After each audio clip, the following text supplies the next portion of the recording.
Frères et sœurs, madame, messieurs, mes chers amis internautes, bonjour et bienvenue à l'église protestante évangélique Philadelphie. Ici votre bien-aimé pasteur Célestin Zouga.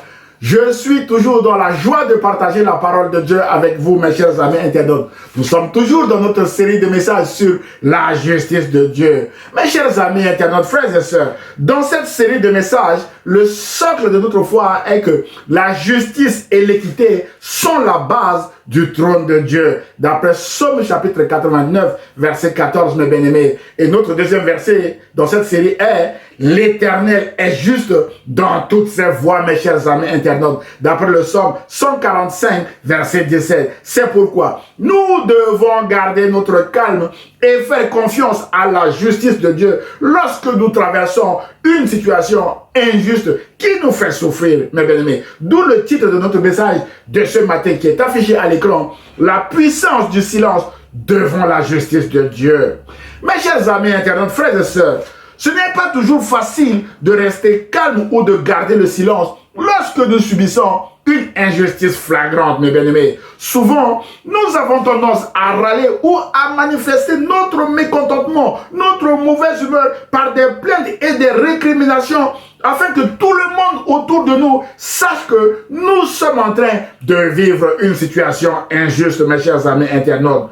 Qui n'a jamais dit « Non, c'est injuste, trop c'est trop, je ne me laisserai pas faire ». Il ou elle ne me marchera pas sur les pieds avec la colère, mes chers amis internautes. Waouh! Mon frère, ma soeur, cette attitude ne fonctionne pas dans le royaume de Dieu, devant la justice de Dieu, parce que le prophète Jérémie, qui est passé par beaucoup de situations injustes dans sa vie, déclare en Lamentation, chapitre 3, verset 26, qu'il est bon d'attendre en silence le secours de l'Éternel. Mon frère, ma soeur, pour vous aider à attendre avec la bonne attitude la justice de Dieu, nous allons voir la puissance du silence devant la justice de Dieu, avec le cas du prophète Jérémie qui était enfermé injustement par le roi de Juda, Sédéchias, mes bien-aimés, d'après Jérémie chapitre 32, verset 2, mes chers amis internautes. Mais la bonne nouvelle est que Dieu a rendu justice à son serviteur Jérémie dans son silence. Ainsi donc, mes bien-aimés, 2 points vous seront proposés dans ce message, comme affiché à l'écran. Le premier point sera le contexte des agissements injustes du roi Sédéchias contre Jérémie. Et le deuxième et dernier point sera la puissance du silence de Jérémie devant la justice de Dieu. Point numéro 1, le contexte des agissements injustes du roi Sédéchias contre Jérémie. Mes chers amis internautes, frères et sœurs, la Bible déclare en Jérémie chapitre 1 verset 5 que Jérémie était appelé et établi prophète des nations par Dieu. Un prophète, mes bien-aimés, est une personne qui reçoit une parole de la part de Dieu et qui la transmet à leur destinataire. C'était à ce titre que Jérémie a reçu de Dieu une parole de connaissance pour le roi Sédéchias, roi du royaume de Juda entre 597 et 587 environ avant Jésus-Christ. Mes bien-aimés, par obéissance à Dieu, Jérémie était parti voir le roi Sédéchias pour lui faire part de cette parole de connaissance. Mais les choses vont très mal tourner pour le prophète Jérémie parce qu'il deviendra le prisonnier personnel du roi Sédéchias. D'après Jérémie chapitre 32, verset 2, mes chers amis internautes. Mon frère, ma soeur, Dieu parle toujours dans un contexte bien déterminé. Dans le cas du peuple de Juda, c'était dans un contexte d'idolâtrie. En effet, après leur sortie d'Égypte, le peuple de Dieu a basculé dans l'idolâtrie malgré les multiples avertissements de Dieu à leur égard. Voyons que le peuple de Juda persistait toujours dans l'idolâtrie. Dieu décrète sa sentence contre le peuple de Juda et contre leur roi Sédéchias dans cette parole de connaissance que le prophète Jérémie a la charge, mes bien-aimés, de transmettre au roi de Juda Sédéchias. Nous lisons le contenu de cette sentence en Jérémie chapitre 32, verset 3 à 5, où il est écrit que « Voici ce que déclare l'Éternel. Je vais livrer cette ville, notamment Juda, au roi de Babylone, qui s'en emparera. Sédéchias, roi de Juda, n'échappera pas aux Chaldéens, mais il sera livré au roi de Babylone, à qui il parlera directement et qu'il verra face à face. Sédéchias sera emmené à Babylone où il restera jusqu'à ce que je m'occupe de lui. L'Éternel le déclare. Si vous combattez les Chaldéens, vous n'arriverez à rien. Voilà la sentence de Dieu en réponse aux agissements idolâtres du peuple de Juda. Frères et sœurs, mes chers amis internautes, toujours dans le même chapitre 32 de Jérémie, au verset 26 à 29, Dieu donne les détails de sa sentence en précisant ce que les Babyloniens viendront faire à Juda en disant à Jérémie toujours de transmettre au roi de Juda Sédéchias, mes bien-aimés. Il est écrit que la parole de l'Éternel fut adressée à Jérémie en ces mots, verset 28. Je vais livrer la ville aux Chaldéens et à Nebuchadnezzar, le roi de Babylone, pour qu'il s'en empare. Oui, les Babyloniens qui la combattent entreront dans la ville et y mettront le feu. Ils la brûleront, ainsi que les maisons dont les toits ont servi pour brûler des parfums en l'honneur de Baal, un faux dieu, et pour offrir des libations à des dieux étrangers, ce qui m'a irrité, déclare l'Éternel. Frères et sœurs, mes chers amis internautes, Dieu ne supporte pas l'idolâtrie et envisage de détruire la ville de Juda à cause de l'idolâtrie. C'est pourquoi Dieu envoie le prophète Jérémie pour prévenir le roi Sédéchias et son peuple de ce qui allait leur arriver dans leur entêtement dans l'idolâtrie, notamment les maisons dont les toits ont servi pour brûler des parfums en l'honneur de Baal et pour offrir des libations à des faux dieux étrangers, vont passer sous l'épreuve de feu des Chaldéens avec l'autorisation de Dieu. Dieu suscite ainsi les Chaldéens pour venir rendre justice en Juda en exécutant sa sentence. Mon frère, ma soeur, en l'honneur de qui brûlez-vous actuellement des parfums chez vous, mes chers amis internautes? Si le toit de votre maison sert à brûler des parfums en l'honneur de Baal ou d'un faux dieu quelconque, notez que cette sentence vous concerne aussi, car vous irritez Dieu avec vos pratiques idolâtres. Dieu vous aime, mais Dieu n'aime pas ce que vous faites. Dieu n'aime pas votre idolâtrie. C'est pourquoi il vous invite à changer de direction maintenant avec une sincère repentance avant qu'il ne soit trop tard pour vous, comme il a été trop tard, mes bien-aimés dans le Seigneur, pour le peuple de Juda dans ce récit que nous allons voir ce matin, mes chers amis internautes. Frères et sœurs, Dieu est amour et ne fait rien sans avoir révélé son secret à ses prophètes, à ses serviteurs, mes chers amis internautes, d'après Amos chapitre 3, verset 7. C'est pourquoi, avant d'appliquer sa sentence, Dieu envoie le prophète Jérémie pour aller prévenir le roi Sédéchias et son peuple de cesser avec leurs agissements idolâtres. Malheureusement, au lieu de se repentir, le roi Sédéchias et ses hommes vont s'en prendre au prophète Jérémie et le combattre injustement. Mes bien-aimés, Jérémie 32, verset 3 précise que Sédéchias, roi de Juda, l'avait fait enfermer en lui reprochant: pourquoi prophétise-t-il de la sorte, mes chers amis internautes? Frères et sœurs, Jérémie va se retrouver injustement en prison parce qu'il a obéi à Dieu en informant le roi Sédéchias et son peuple de la sentence de Dieu en réponse à leurs agissements idolâtres. Voilà la vraie raison pour laquelle le prophète Jérémie a été fait prisonnier, a été emprisonné, mes chers amis internautes. Toutefois, Sédéchias et ses hommes vont orchestrer une fausse accusation contre l'homme de Dieu Jérémie afin de justifier son incarcération, mes chers amis internautes. Frères et sœurs, conformément à la sentence de Dieu, l'armée chaldéenne arrive et assiège Jérusalem. La Bible déclare en Jérémie chapitre 37, verset 12 et suivant que Jérémie voulut sortir de la ville pour se rendre dans le territoire de Benjamin afin de prendre possession d'un terrain au milieu de la population locale. Mais quand il fut arrivé à la porte de Benjamin, il fut arrêté par le chef des sentinelles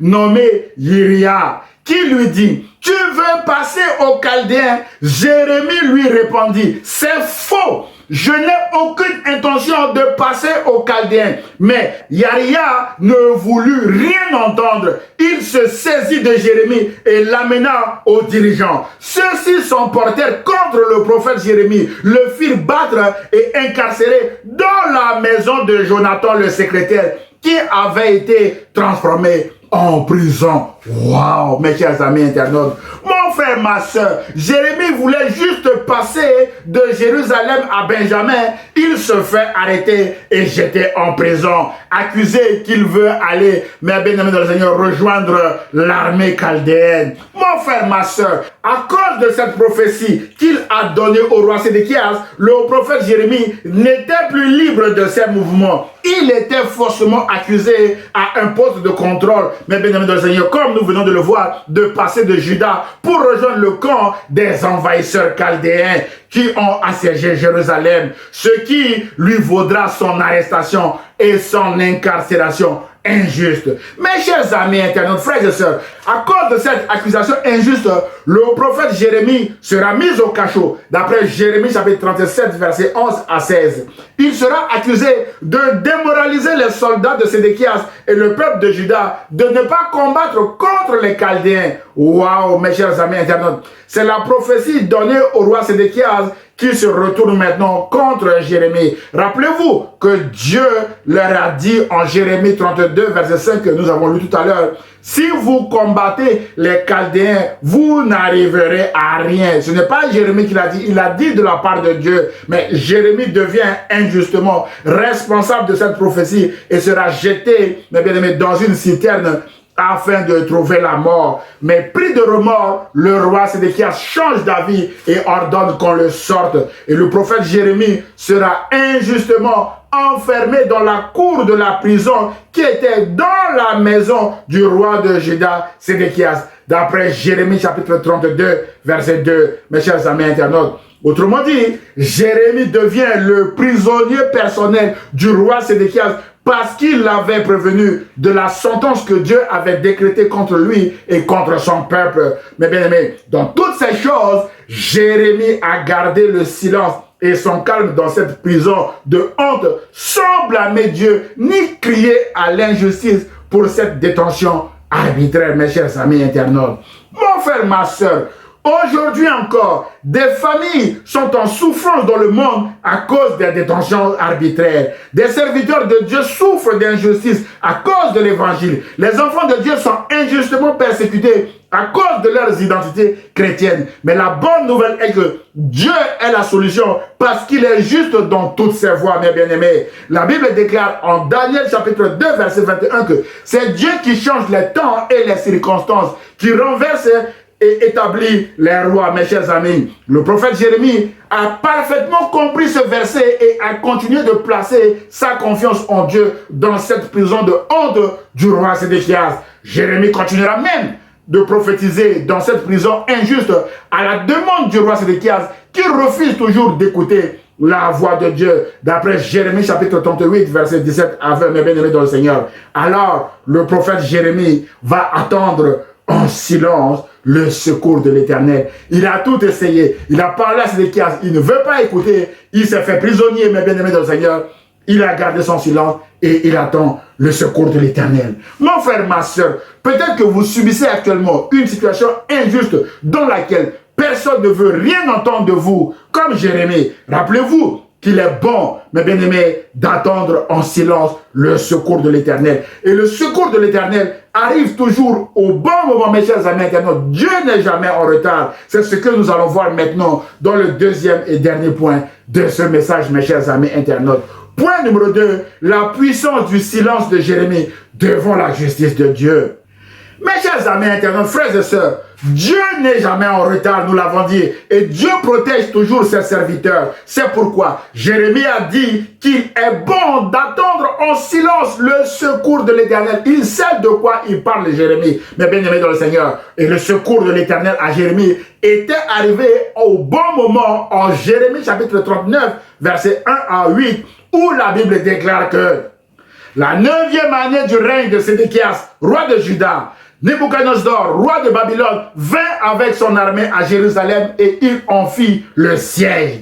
Lorsque Sédéchias, roi de Juda, et tous les soldats virent cela, ils s'enfuirent et s'échappèrent de la ville de nuit. Verset 5. Mais l'armée des Chaldéens se lança à leur poursuite et rattrapa Sédéchias dans la plaine de Jéricho. Ils le firent prisonnier et l'amenèrent à Nebuchadnezzar, roi de Babylone. celui-ci prononça son jugement contre lui. Le roi de Babylone fit égorger à Ribla les fils de Sédéchias sous les yeux de leur père. Il fit aussi égorger tous les notables de Juda. Puis il fit crever les yeux à Sédéchias et le fit lier avec une double chaîne de bronze pour le déporter à Babylone. Voilà la sentence de l'Éternel qui vient de s'appliquer, mes bien-aimés dans le Seigneur, pour le roi Sédéchias. Mon frère, ma soeur, les agissements du roi Sédéchias contre le prophète Jérémie n'ont rien changé à la sentence de Dieu.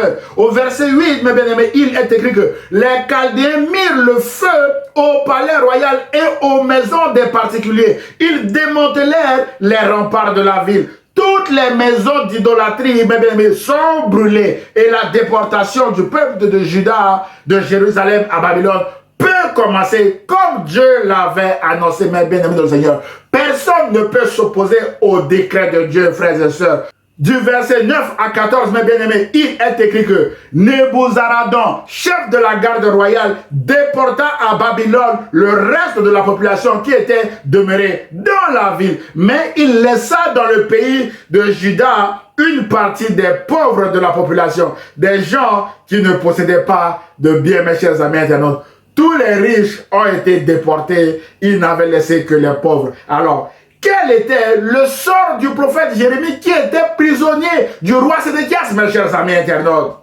Frères et sœurs, Dieu a rendu justice à Jérémie. Les soldats chaldéens ont trouvé Jérémie dans la prison de honte de Sédéchias, mes bien-aimés. Au verset 11, il est écrit que Nabuchodonosor, roi de Babylone, confia Jérémie à Nebuzaradan, chef de la garde royale. Alors Nebuzaradan et tous les généraux du roi de Babylone firent prendre Jérémie dans la cour du corps de garde. Ils le confièrent à Guédalia, qui le laissa rentrer chez lui. Jérémie demeura donc au milieu du peuple. Mon frère, ma soeur, Jérémie était libre de ses mouvements. Jérémie a été libéré. Jérémie est rentré chez lui. Mon frère, ma soeur, malgré les agissements du roi Sédéchias et de son armée, les décrets de Dieu se sont accomplis. Juda est attaqué. Toutes les maisons dont les toits ont servi pour brûler des parfums en l'honneur de Baal et pour offrir des libations à des faux dieux étrangers sont brûlés, mes chers amis internautes. Le roi Sédéchias est devenu lui-même prisonnier alors que Jérémie est libéré et une partie de sa population, mes bien-aimés dans le Seigneur, est déportée à Babylone. Comme Dieu l'avait décrété, mes chers amis internautes, et le prophète Jérémie est libre de ses mouvements parce qu'il a été libéré par l'armée chaldéenne, mes chers amis internautes. Dieu a rendu justice à son serviteur Jérémie et fort de cette expérience, Jérémie dira en Lamentation chapitre 3 verset 16 qu'il est bon d'attendre en silence le secours de l'Éternel, mes chers amis internautes. Mon frère, ma soeur, il y a une puissance dans le silence devant la justice de Dieu. C'est pourquoi de grands personnages bibliques parmi lesquels nous pouvons citer ce matin Moïse, David, Jérémie, Habakkuk et bien d'autres ont recommandé le silence devant Dieu, mes chers amis internautes. Moïse, alors que le peuple de Dieu était pris en étau entre la mer Rouge et l'armée égyptienne et ne savait quoi faire, Moïse dit au peuple, ne craignez rien, restez en place et regardez la délivrance que l'Éternel va vous accorder en ce jour. Car les Égyptiens que vous voyez aujourd'hui, vous ne les verrez plus jamais. L'Éternel combattra pour vous. Et vous, gardez le silence, mes chers amis internautes. Moïse recommande à son peuple de garder le silence en Exode chapitre 14, verset 13 à 14, mes bien-aimés. Dans la suite de ce récit, Moïse et le peuple de Dieu ont traversé la mer Rouge à sec, à pied, alors que ceux qui les pourchassaient ont été ensevelis dans la mer Rouge. Voilà la puissance du silence devant le tribunal de Dieu, mes chers amis internautes. Mon frère, ma soeur, il y a une puissance ou une force dans le silence. Garder le silence, c'est garder son calme ou sa tranquillité devant les obstacles injustes de la vie, afin de vaquer à la prière.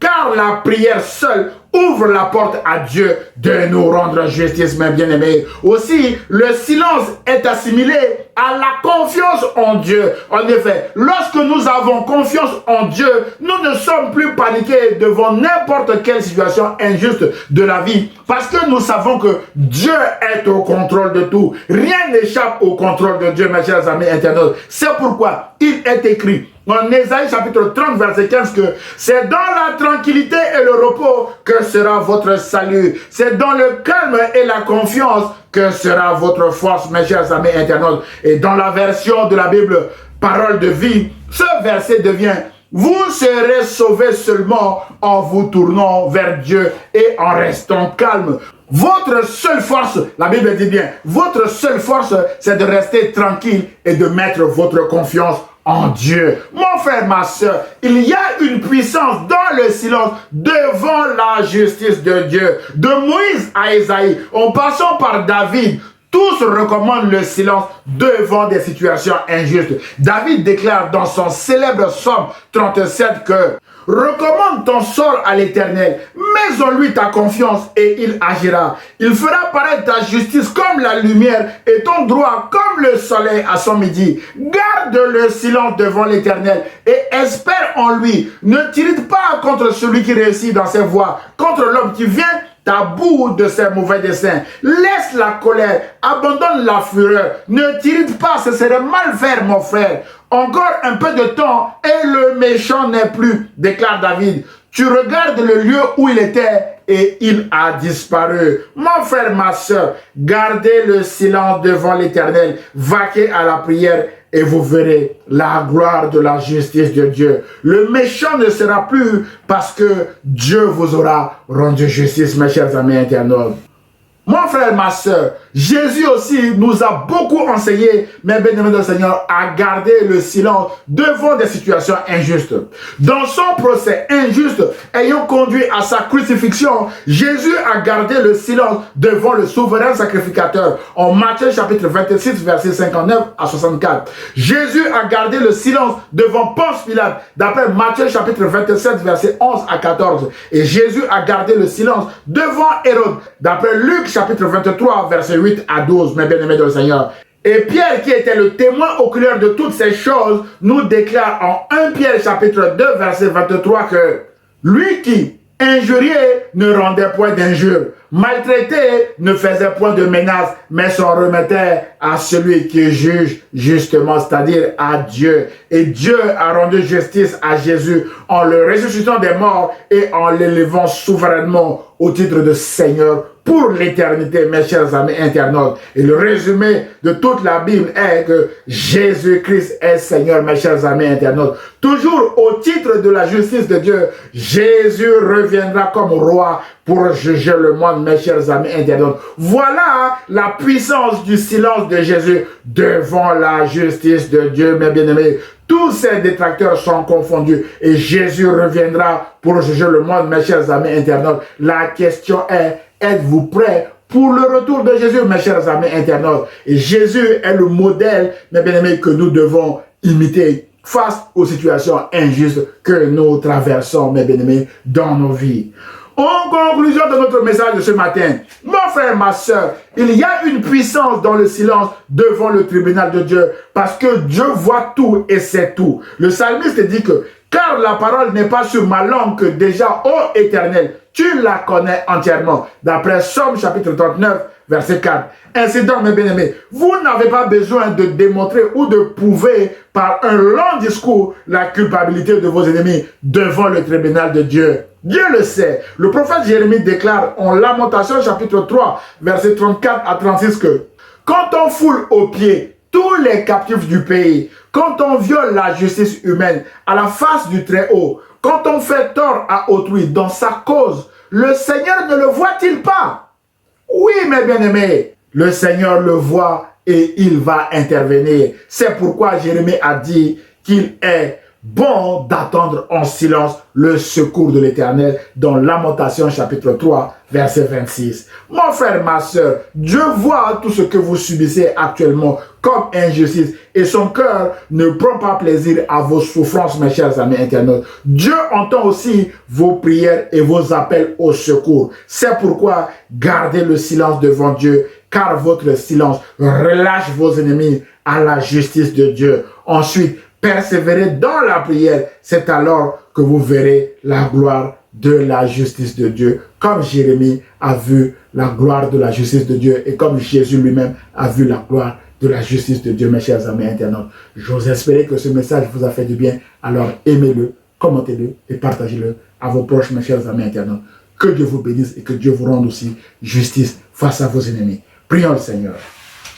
Seigneur Jésus, rends justice à mon frère ou à ma soeur qui vient de regarder cette vidéo afin qu'il ou elle puisse témoigner de ta grandeur. Seigneur, je prie au nom de Jésus et l'Église protestante évangélique Philadelphie répond Amen. Frères et sœurs, mes chers amis internautes, si vous avez aimé le message, merci de le liker et de le partager à vos proches. Vous pouvez également m'envoyer un mail d'encouragement, vos sujets de prière, voire même des questions ou remarques sur le message à Église Philadelphie 78500@gmail.com. J'aurai le plaisir de vous répondre. N'hésitez pas de vous abonner à notre chaîne YouTube ou à notre page Facebook afin de recevoir des alertes sur nos prochains messages, mes chers amis internautes. À dimanche prochain à 10 h sur la page Facebook ou sur la chaîne YouTube de l'Église protestante évangélique Philadelphie. Et ce, si Dieu le veut. À très bientôt, mes chers amis internautes. Au revoir.